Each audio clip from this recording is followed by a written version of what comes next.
అమెరికాలో shut down effect క్లియర్గా కనిపిస్తోంది. షట్ డౌన్ ప్రభావంతో విమానాలు ఆలస్యంగా నడుస్తున్నాయి. దాదాపు 8,000 విమానాలు పూర్తిగా ఆగిపోయిన పరిస్థితి. ఆదివారం రోజు సిబ్బంది కొరతతో దాదాపు 22 ప్రాంతాల్లోని వివిధ ఎయిర్పోర్టుల్లో 8,000కు పైగా విమానాలు ఆగిపోయినట్టుగా తెలుస్తోంది. ఇక షట్ డౌన్ కారణంగా దాదాపు వేల సంఖ్యలో ఎయిర్ ట్రాఫిక్ కంట్రోల్ సిబ్బంది గైర్హాజరవుతున్నారు. దీంతో చాలా ప్రాంతాల్లో విమానాలు ఆలస్యంగా నడుస్తున్నాయి. మరికొన్ని ప్రాంతాల్లో పూర్తిగా విమానాలు రద్దవుతున్న పరిస్థితి. దీంతో ప్రయాణికుల రాకపోకలకు తీవ్ర అంతరాయం కలుగుతుంది. దాదాపు 22 ప్రాంతాల్లో ఎయిర్ ట్రాఫిక్ కంట్రోల్ సిబ్బంది కొరత చాలా క్లియర్గా కనిపిస్తోంది. రానున్న రోజుల్లో ఇది మరింతగా సిబ్బంది తగ్గితే కనుక మరింత ఇబ్బందులు తలెత్తే అవకాశం ఉన్నట్టుగా చెప్తున్నారు. ఫెడరల్ ఏవియేషన్ అడ్మినిస్ట్రేషన్ చెందిన సిబ్బంది పూర్తిగా తగ్గిపోయారు. దీంతో విమానాల ఆలస్యం, సర్వీసుల రద్దు మరింత పెరిగే ఛాన్స్ కనిపిస్తోంది. అమెరికాలో షట్ డౌన్ ఎఫెక్ట్ చాలా క్లియర్గా కనిపిస్తుంది. దీని ప్రభావంతో 8,000 విమానాలు ఆలస్యంగా నడుస్తున్నాయి. తీవ్ర ప్రభావాన్ని చూపిస్తుంది shut down.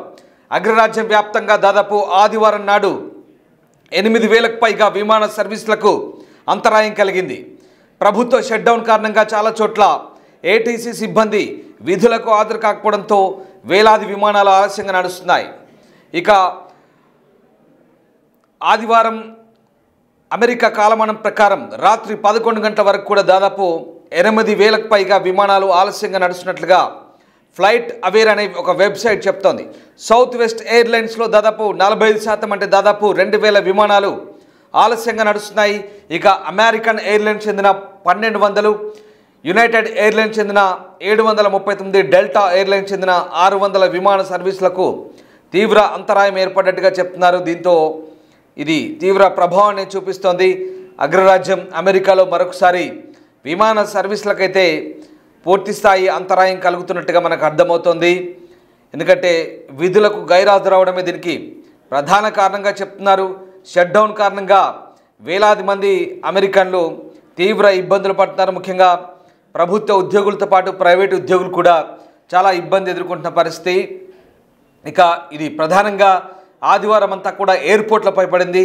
Loss Angeles, California, Chicago, Washington DC, న్యూజెర్సీలోని అలాగే నెవార్క్ ఇతర ప్రాంతాల్లో సిబ్బంది కొరత ఉన్నట్టుగా ఫెడరల్ ఏవియేషన్ అడ్మినిస్ట్రేషన్ ఒక ప్రకటనలో చెప్తోంది. ఫలితంగా దాదాపు 8,000కు పైగా విమానాలు ఆలస్యంగా నడుస్తున్నట్టుగా చెప్తున్నారు. ప్రధానంగా దీనికి సిబ్బంది కొరతే ప్రధాన కారణంగా చెప్తున్నారు. ఇక రానున్న రోజుల్లో ఇది మరింత ఎక్కువగా ఉండే అవకాశం ఉందని అమెరికన్ ట్రాన్స్పోర్ట్ మినిస్టర్ శాన్ డాఫీ చెప్తున్నారు. అలాగే విమానాల ఆలస్యం, సర్వీసుల రద్దు మరింత ఎక్కువగా ఉండే అవకాశం ఉందని, దీన్ని ప్రయాణికులు గమనించాలని కూడా అమెరికా ప్రభుత్వం వెల్లడిస్తోంది. మొత్తం మీద షట్ డౌన్ కారణంగా చాలా దారుణమైన పరిస్థితులు ఎదుర్కొంటుంది. అమెరికా కాంగ్రెస్లో సంభవిస్తున్న ప్రయోజనాలపై విభేదాల కారణంగా యునైటెడ్ స్టేట్స్ అంతా కూడా షట్ డౌన్ అయింది. ముఖ్యంగా ఆర్థిక సంవత్సరపు బడ్జెట్ నిబంధనలు తప్పక పాటించాల్సిన డెడ్ లైన్కు ముందు అవసరమైన ఖర్చుల చట్టబద్ధ అనుమతులను కాంగ్రెస్ ఆమోదించలేదు. అలాగే డెమోక్రాట్లు, రిపబ్లికన్ల మధ్య ఆరోగ్య సంరక్షణ, మెడికేడ్ ఖర్చులు, అలాగే ఇంకా పూర్తిగా ఎగ్జామిన్ చేయని సబ్సిడీలు ఏవైతే ఉన్నాయో ఇలాంటి అంశాలపై రిపబ్లికన్లు, డెమోక్రాట్ల మధ్య పూర్తిగా విభేదాలు వచ్చాయి. దీంతో బడ్జెట్ ఆమోదం పొందకపోవడంతో అమెరికా ప్రభుత్వం పూర్తిగా షట్ డౌన్ అయింది. ఈ ప్రభావం వైమానిక రవాణా వ్యవస్థపై తీవ్రంగా పడింది. మనం ప్రజా రవాణా వ్యవస్థలో బస్సులు, ట్రైన్లను ఎలా ఉపయోగించుకుంటామో అమెరికాలో ఆ మాదిరిగా ఫ్లైట్లు వాడుతుంటారు. పూర్తిగా ఫ్లైట్ల మీద ఆధారపడి ఆయా ప్రాంతాలకు ప్రయాణిస్తూ ఉంటారు. అయితే వేతనాలు అందకపోవడంతో ప్రస్తుతం ఫెడరల్ ఏవియేషన్ సిబ్బంది అంతా కూడా విధులకు ఎగనామం పెడుతున్నారు. దీంతో దేశంలోని 22 ప్రధాన విమానాశ్రయాల్లో ప్రస్తుతం ఏటీసీ సమస్యలు తలెత్తాయి. అనేక ప్రాంతాల్లో టవర్లు తాత్కాలికంగా మూసివేశారు. ఫెడరల్ ఏవియేషన్ అడ్మినిస్ట్రేషన్ ప్రకారం షట్ డౌన్ ప్రారంభమైన 3 రోజుల్లోనే 15,000కు పైగా ఫ్లైట్లు ఆలస్యంగా, సిబ్బంది కొరత కారణంగా వాటిని కంట్రోల్ చేయడంలో తీవ్ర ఇబ్బందులు ఎదుర్కొంటున్నట్టుగా తెలుస్తోంది. Dallas, Los Angeles, Chicago, New York, Nevada లాంటి ప్రాంతాల్లో గందరగోళానికి దారితీసింది. ఇక షట్ డౌన్ ఇలాగే కొనసాగితే అమెరికా వైమానిక రంగం పతనమవుతుందనే ఆందోళనలు కూడా వ్యక్తమవుతున్నాయి. మరోవైపు షట్ డౌన్ కారణంగా చాలా తీవ్రమైన ఎఫెక్ట్ పడుతుంది. మరీ ముఖ్యంగా ఎయిర్పోర్ట్ల స్టాఫ్, డెలివరీ బాయ్స్ అవతారం ఎత్తుతున్నారు. జీతాలు అందకపోవడంతో ఇతర జాబ్ల వైపు చూస్తున్నారు.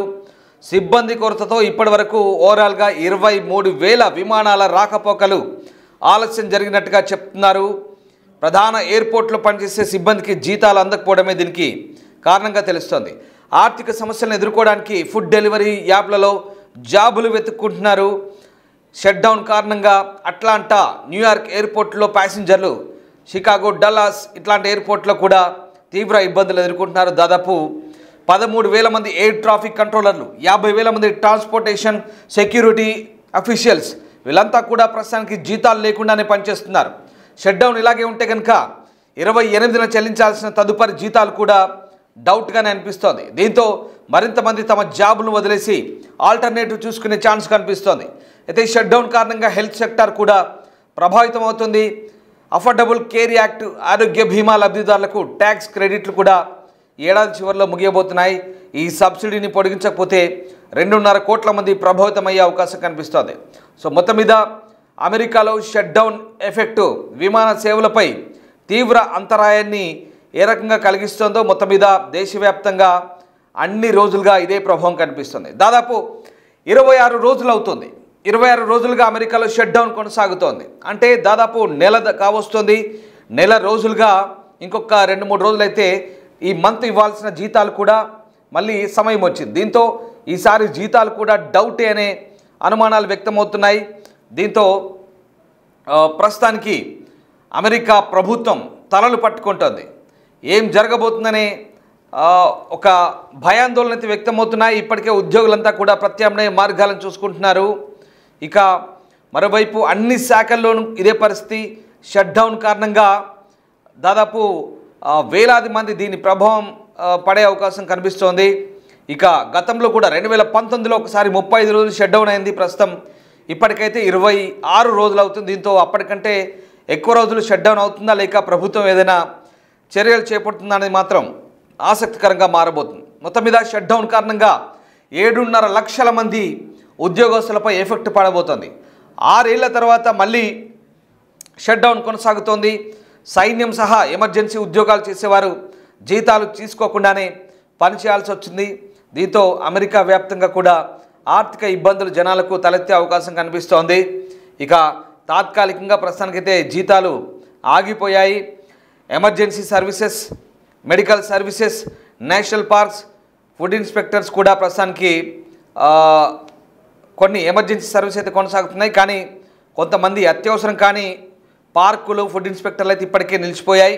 చాలామంది ప్రభుత్వ ఉద్యోగులను శాశ్వతంగా తొలగిస్తామంటూ డొనాల్డ్ ట్రంప్ ఇప్పటికే హెచ్చరికలు జారీ చేసిన నేపథ్యంలో ప్రభుత్వ నిధులు ముగిసినా తాత్కాలిక నిధుల ప్యాకేజీ ఆమోదం లభించక షట్డౌన్ ఏర్పడిన నేపథ్యంలో చట్ట ప్రకారం ఫెడరల్ ఏజెన్సీలు తమ కార్యకలాపాలను నిలిపేయాల్సి ఉంటుంది. ఈ నేపథ్యంలో ప్రభుత్వ సిబ్బందిని అత్యవసర ఉద్యోగులు, అత్యవసరం కాని ఉద్యోగులని 2 వర్గాలుగా డివైడ్ చేశారు. ప్రజల ప్రాణాలను, ఆస్తులను రక్షించే వ్యవస్థల్లో పనిచేసేవారైనా సైనిక సిబ్బంది, మెడికల్ సిబ్బంది, సరిహద్దు రక్షణ, police, air traffic control, social security, చెక్కుల పంపిణీ వంటి సేవలు అయితే కంటిన్యూ అవుతాయని చెప్పినప్పటికీ కూడా ఈ వ్యవస్థల్లో పనిచేసే వారు షట్డౌన్ సమయంలో ఉద్యోగాలు చేస్తున్నారు. అయినప్పటికీ కూడా ప్రస్తుతానికి ఈ ఎయిర్ ట్రాఫిక్ కంట్రోల్ సిబ్బంది మాత్రం చాలామంది ఇబ్బందులు పడుతున్నారు. విమానాలు మాత్రం ఆలస్యంగా నడుస్తున్నాయి. ఆ సిబ్బంది ఉద్యోగాలకు రావాలంటేనే జంకుతున్నారు. ప్రత్యామ్నాయ మార్గాలు చూసుకుంటున్నారు. వీళ్ళందరికీ కూడా షట్డౌన్ ముగిసే వరకు జీతం ఇవ్వరు. ఆ తర్వాత బకాయిలు, పెండింగ్ బకాయిలతో సహా మొత్తం చెల్లిస్తారు. అయితే అమెరికన్ కాంగ్రెస్ ఇంకా బడ్జెట్ ఎప్పుడు ఆమోదిస్తుందని మాత్రం పూర్తి స్థాయి క్లారిటీ లేదు. ఈ నేపథ్యంలో ప్రస్తుతం immigration enquiry, national parks, food inspectors, pre schools, federal food assistance programme employees అంతా కూడా ప్రస్తుతం పరిమిత సంఖ్యలో పూర్తిగా మూసివేయడం లేదా పరిమిత సంఖ్యలో పనిచేస్తున్నారు. ఇక చాలా విభాగాల్లో అయితే ప్రస్తుతానికైతే ఇంకా ఈ సేవలు కంటిన్యూ అవుతున్నాయి. ప్రస్తుతానికి చాలామంది అమెరికాలో చాలామంది ఎంప్లాయీస్, ఎమర్జెన్సీ సర్వీస్ ఎంప్లాయీస్ అంతా కూడా జీతాలు లేకుండానే పనిచేస్తున్నారు. ఇందాక నేను చెప్పిన చాలా సర్వీసులు, సైన్యం కావచ్చు, మెడికల్ ఎమర్జెన్సీ కావచ్చు, లేదా ప్రభుత్వ అత్యవసర విభాగాలకు సంబంధించినటువంటి చాలా విభాగాల్లో కూడా ఎయిర్పోర్ట్ లాంటి సిబ్బంది కూడా జీతాలు లేకుండానే పనిచేస్తున్నారు. వీళ్ళందరికీ కూడా షట్డౌన్ అయిపోయినాకనే బకాయితో సహా మొత్తం అంతా క్లియర్ చేస్తారు. కానీ అప్పటి వరకు ఎంతమందికి ఓపిక ఉంటుందనే తెలియాల్సి ఉంది. ఎందుకంటే ఇప్పటికీ 26 రోజులు దాటింది. గతంలో 2019లో 36 రోజుల పైగా షట్ డౌన్ అయినప్పుడు కూడా ఇలాగే అమెరికా అంతా ఇబ్బంది పడింది. ఈసారి కూడా ఇప్పటికే ఎయిర్పోర్ట్లపై దీని ప్రభావం కనబడుతోంది. దాదాపు ఓవరాల్గా ఈ ఇన్ని రోజుల పాటు 26 రోజుల పాటు 35,000కు పైగా విమానాల రాకపోకల మీద దీని ప్రభావం పడింది. నిన్నొక్కరోజు ఆదివారం రోజే 8,000కు పైగా విమానాలు ఆలస్యంగా నడుస్తున్నాయంటే అమెరికాలోని 22 ప్రధాన నగరాల్లో ప్రస్తుతం పరిస్థితి ఎలా ఉందో చూసుకోవచ్చు. Chicago, Dallas, San Francisco, Santiago, Nevada, New York, Washington DC, అలాగే చాలా ప్రాంతాల్లో ఇదే పరిస్థితి కొనసాగుతుంది. ఇదే కనుక కంటిన్యూ అయితే ఎంప్లాయీస్ ఉంటారా లేదా ప్రత్యామ్నాయ మార్గాల వైపు చూసుకుంటారని తెలియాల్సింది. చాలామంది ఇప్పటికే ఫుడ్ డెలివరీ బాయ్స్గా అవతారం ఎత్తున్నారు, ఇంకా ఆల్టర్నేటివ్ చూసుకుంటున్నారు. రాబోయే రోజుల్లో అమెరికన్లో డెమోక్రాట్లు, రిపబ్లికన్లు ఏకతాటిపైకి వచ్చి బడ్జెట్ను ఆమోదిస్తే కానీ ఈ సమస్య పరిష్కారం అయ్యే విధంగా లేదు. మొత్తం మీద కొన్ని భేదాభిప్రాయాలు ఉన్నాయి. అవన్నీ కూడా సమస్యపోతే అమెరికాలో బడ్జెట్ ఆమోదం పొందితే కనుక మళ్ళీ షట్ డౌన్ ముగిసి తిరిగి వ్యవస్థ మళ్ళీ కుంటుపడ్డ వ్యవస్థ అంతా కూడా మళ్ళీ తిరిగి పునఃప్రారంభమవుతుంది. అప్పటిదాకా ఈ ఇబ్బందులు అమెరికాలో ఖచ్చితంగా తప్పేలా లేవు. దాదాపు 7.5 లక్షల మంది ప్రస్తుతం ఈ షట్ డౌన్ ఎదుర్కొంటున్నారు. ఈ ఇబ్బందుల కారణంగా ఉద్యోగులు, వారి కుటుంబాలన్నీ కూడా ప్రస్తుతం ఇబ్బందికర పరిస్థితుల్లో ఉన్నాయి. ప్రత్యామ్నాయ ఉద్యోగాలను వెతుక్కుంటున్నారు.